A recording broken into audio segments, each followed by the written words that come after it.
Really big day for us at Buckeyes Now, and certainly a big day for Sports Illustrated All-American. The SI 99 is live for the first time ever, and we are awfully excited that there are 10 future Buckeyes at least on the list so far. Here to break it down is Adam Prescott, who is the Director of Recruiting for Buckeyes Now, and we're really happy to be joined by John Garcia Jr., who is the Director of Football for Sports Illustrated and is really the head of this massive SI 99 project. Guys, thanks for joining us. And John, why don't we get started with just maybe trying to pull back the curtain a little bit on how complicated and time-intensive this project must have been for you guys. Yeah, Brendan, I would be lying if I said, signing day 2020, I knew we were going to embark on this massive project. It was obviously not in the plans, but once March hit and once COVID kind of got real for everybody in the sports world, we started to pivot. We started to say, hey, let's maybe not attack 2 classes, 3 classes at once. Why don't we double down on the class that matters most, right? The class that is the most current, which is the 2021 class.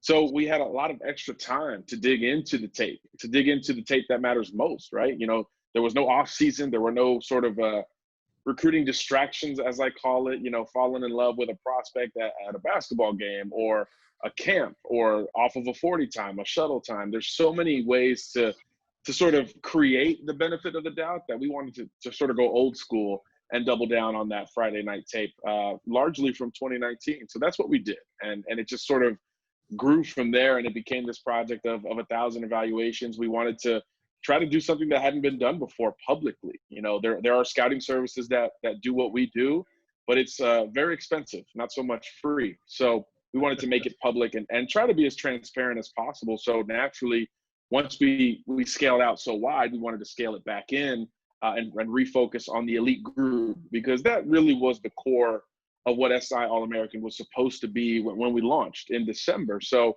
that's a way to sort of serve both the adjustment that COVID-19 created for everybody in our business and beyond, and then still serve that core purpose of, hey, we're still digging into the very best nationally. So the SI 99 today was a great culmination of that.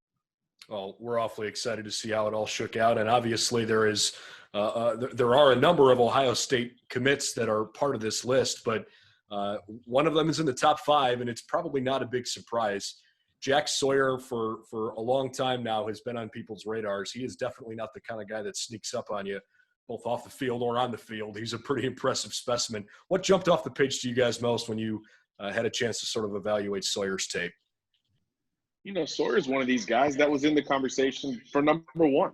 6'5", 200 at now, probably 245, 250 pounds, screaming off the edge. And there are a lot of long and lean edge guys who can beat you with a speed rush. But when you get into Sawyer's tape, you start to see the maturity and the polish. And that's really what we look for. I know the ceiling versus floor debate in evaluation is sort of never ending, and maybe it shouldn't end. If you have those great raw traits and you combine it with polish and that floor that tells me worst case scenario today, can Jack Sawyer contribute in the horseshoe? I think that answer is yes. And there's not a lot of guys where that answer is yes right now as we currently stand. So I think once you started to see how he could put together rush combinations, the lean he plays with, the bend around the corner that he can play with, the motor's good, the leverage is there, the foundation is there, but we know he's going to get bigger. So him being able to play on all 4s and stand up at this level as well was something we really liked. We want versatility in all of our highly rated guys, all of the guys who have a chance at number 1, which Jack certainly still does.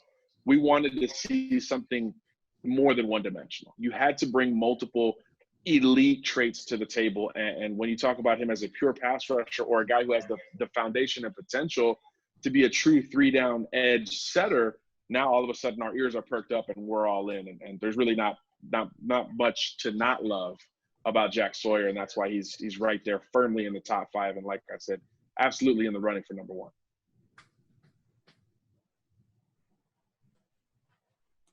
Adam, go ahead and jump in. I know you wanted to ask a little bit, too, about Kyle McCord and Marvin Harrison Jr. Those are guys that obviously have caught a lot of attention out on the East Coast. Yeah, I'm sure there was multiple positional rankings that were tough to situate 1 through 10. Everyone always wants to talk about the quarterbacks on a football field, so we'll talk about the quarterbacks. I think came in 8th in the quarterback rankings. A lot of people felt that he might have been the best quarterback at the recent Elite 11 camp. What does he have to do to maybe move up over the next couple months? Well, unfortunately, we don't know if we're going to see that opportunity for guys to move up, which is why we again really wanted to dig into the tape as much as we could, because we knew this was already a part of the equation. I think 14 states going into the last week had already said no to football this fall. So I think with the quarterback position, it's just such a different conversation, really independent of everything. And I think when Kyle McCord's number 8 on a list, it tells you that it's a pretty darn deep position. I think he's got a lot of strong foundational traits. I love the arm strength. I love what he does in the intermediate game. His anticipation is right there. I think athletically, he has some room to grow. I think there are scenarios, even at the Elite 11, where when he was pushed outside of the pocket, when he was driven outside of his comfort zone, it showed a little bit, and there were some inconsistencies. But when he was able to get into a rhythm, particularly day 2, which was the pro day, I know we sent you guys video of it. That's when you started to see, okay, this is a game-like scenario, and this kid's got juice, because now you're in a rhythm, you're moving up and down the field, you're throwing to all 3 levels on time. And that's really where he shined brightest, which is the most important from a competition like that. Now, we didn't get the full scope. There was no 7-on-7. We didn't get sort of a mental status check with these kids in terms of getting through a progression and things like that. So perceptually, maybe Kyle's hurt a little bit by having a Marvin Harrison Jr. on his roster, not having to get to that third read very often on Friday nights. Sometimes it's a casualty of being on a very good team, and St. Joseph's is obviously a very good team. So I think athletically he has some room to improve, but I think foundationally, and especially short to intermediate, you talk about, wanting to play that West Coast true spread ball game. I think the fit is there for Ohio State, and I'm a big Kyle McCord fan, even though, yeah, we like 7 quarterbacks better today. We'd love to see another chance at evaluating Kyle this fall if for some reason we can get that opportunity. The other position that's kind of an interesting dynamic to me is also right there in the backfield. 2 top 55 guys in the SI 99 for Ohio State, Trayvon Henderson at 8, Evan Pryor at 52. I think back to Ohio State, and you can't really think of too many two-headed monsters. I think of Antonio Pittman and Beanie Wells maybe in the mid-2000s, and maybe a Carlos Hyde and a Boom Herron, a little bit after that. But they've typically had kind of one bell cow back and then a running quarterback. You see a Zeke, Carlos Hyde before him, a Mike Weber, a J.K. Dobbins, and then a running quarterback. How do you see both of these guys fitting together in the backfield with maybe a mobile quarterback as well as 3 potential running options? Yeah, well, you're always trying to innovate, and I think you're trying to add on to strengths. Depth, keeping guys fresh is a concern, right? You want pace, but that comes at a price at certain positions. And I think running back, especially when you're asking for legitimate looks on those RPOs when you're not getting the ball, you need to provide that look. Blocking on pass protection, things like that, durability is tough to deal with even in today's game. So I think you need backs who complement each other. And I think Henderson and Pryor do that. First of all, I don't have to break it down with Tre'veYon Henderson to you guys. This is far and away our number 1 running back in this class. He brings everything to the table. There is balance, vision, breakaway speed. There is receiving ability, and also room to grow, and that's what you want to see at that position. But there's no doubt about it. He's ready day 1 in Columbus. And I think Pryor is a nice change of pace to that. I think he's a little bit more vertical. He's a little bit more linear and maybe more comfortable out in space in the pass game. So I think that's something that both Henderson can work on and Pryor can strengthen before he gets to Ohio State. And I know, unfortunately, again, and this is going to be a recurring theme, both of those guys, those states, North Carolina and Virginia, done with high school football this fall. So, but on tape, we're so comfortable with Tre'veYon Henderson as our number 1 running back. He looks and plays and feels like an Ohio State running back. That means in between the tackles, there's contact balance, but he still has that bounce. He still has that ability to mess with you laterally, which is really when you put pressure on linebackers and even secondary players that are screaming downhill because they know that they got to support the run. Let's Good talk problem to have, right, Brendan? just say let's jump on maybe another number one positionally ranked guy. And one of the things I think that you guys did that was really neat, you went a little deeper than maybe some of the other recruiting services did. Rather than saying top defensive back, you broke it down even by the nickel, right? And Jordan Hancock obviously was maybe a later addition to the Buckeyes class of 2021, and yet a huge get for this recruiting class. I have to imagine that he's going to be a pretty important piece for this Ohio State team sooner than later. But you look at their success turning out defensive backs that not just succeed at the college level, but go on to have terrific NFL careers.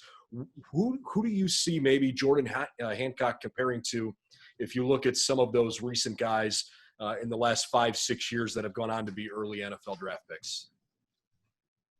I'm in the Marshawn Lattimore category with Jordan. I absolutely love this kid's game. And I remember I covered Lattimore in high school, and the kid was so sharp. Every time you talked to him, he just got it. He understood what he needed to do within his responsibility. And when he got to Ohio State, it was, no looking back from there. And what I like about what OSU does in the secondary, they want guys who can play that nickel role. They often start guys out inside and then work them out. We see it now with Sean Wade, even Jeff Okudah. We saw him start out inside at his own sharp and smart, that he could start off inside and then play out on the island as needed. But Ohio State doesn't recruit a whole lot of 5'9", 5'10" corners. So I think there was some head turning when we put Jordan Hancock as our number one nickel. But his intellect and how he plays the game of football absolutely demands that type of, again, multi-dimensional responsibility.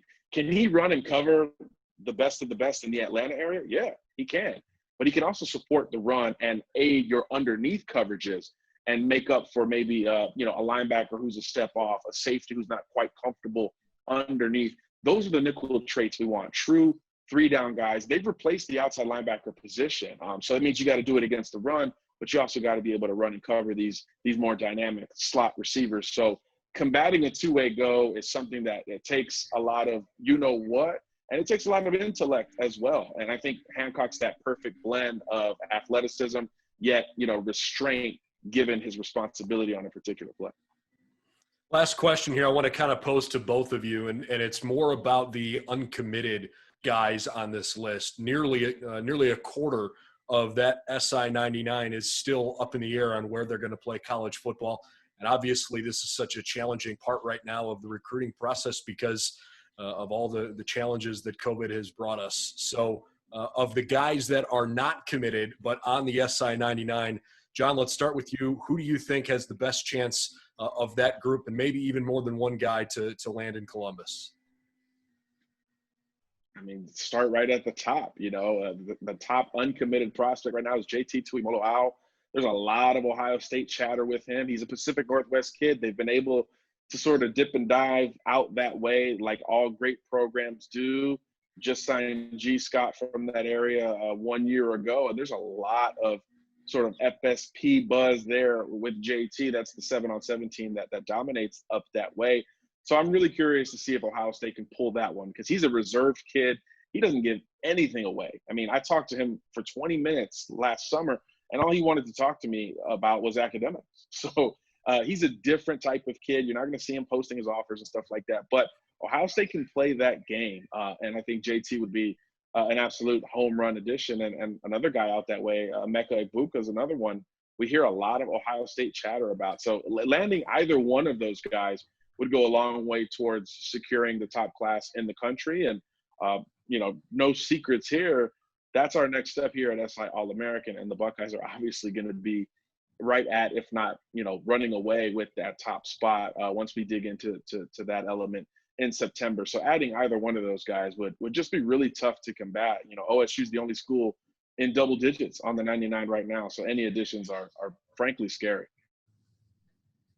Yeah, I agree. I mean, those two guys provide interesting dynamics. They are out west, and obviously this pandemic has shaken a lot of things up with visits. And, Tuimoloau has got Washington just a short drive from his house, and they've offered him a basketball scholarship too. And there's all kinds of interesting dynamics. I'll switch it back to two guys here on the East Coast. One guy in New Jersey is Tywone Malone, a defensive lineman, and then a safety out of Pennsylvania, Derek Davis Jr. I wouldn't be shocked if either one of those guys ended up in Columbus as well. I know some of these other recruits are working hard on both of them. Malone provides a couple of unique aspects, being a big standout too. From what I've heard, most schools are giving him the option to play both.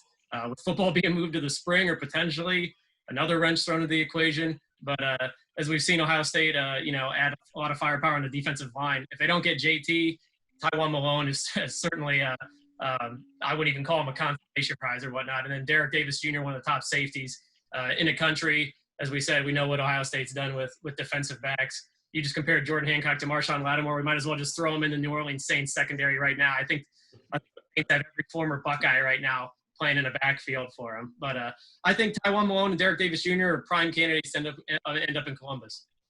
Would love to see any and all of them certainly wearing the scarlet and gray. But certainly it's fun to put a cap on what has been a really cool day. This obviously is a great project, John. We really appreciate not your time today, but also the time that you put into making this entire thing happen.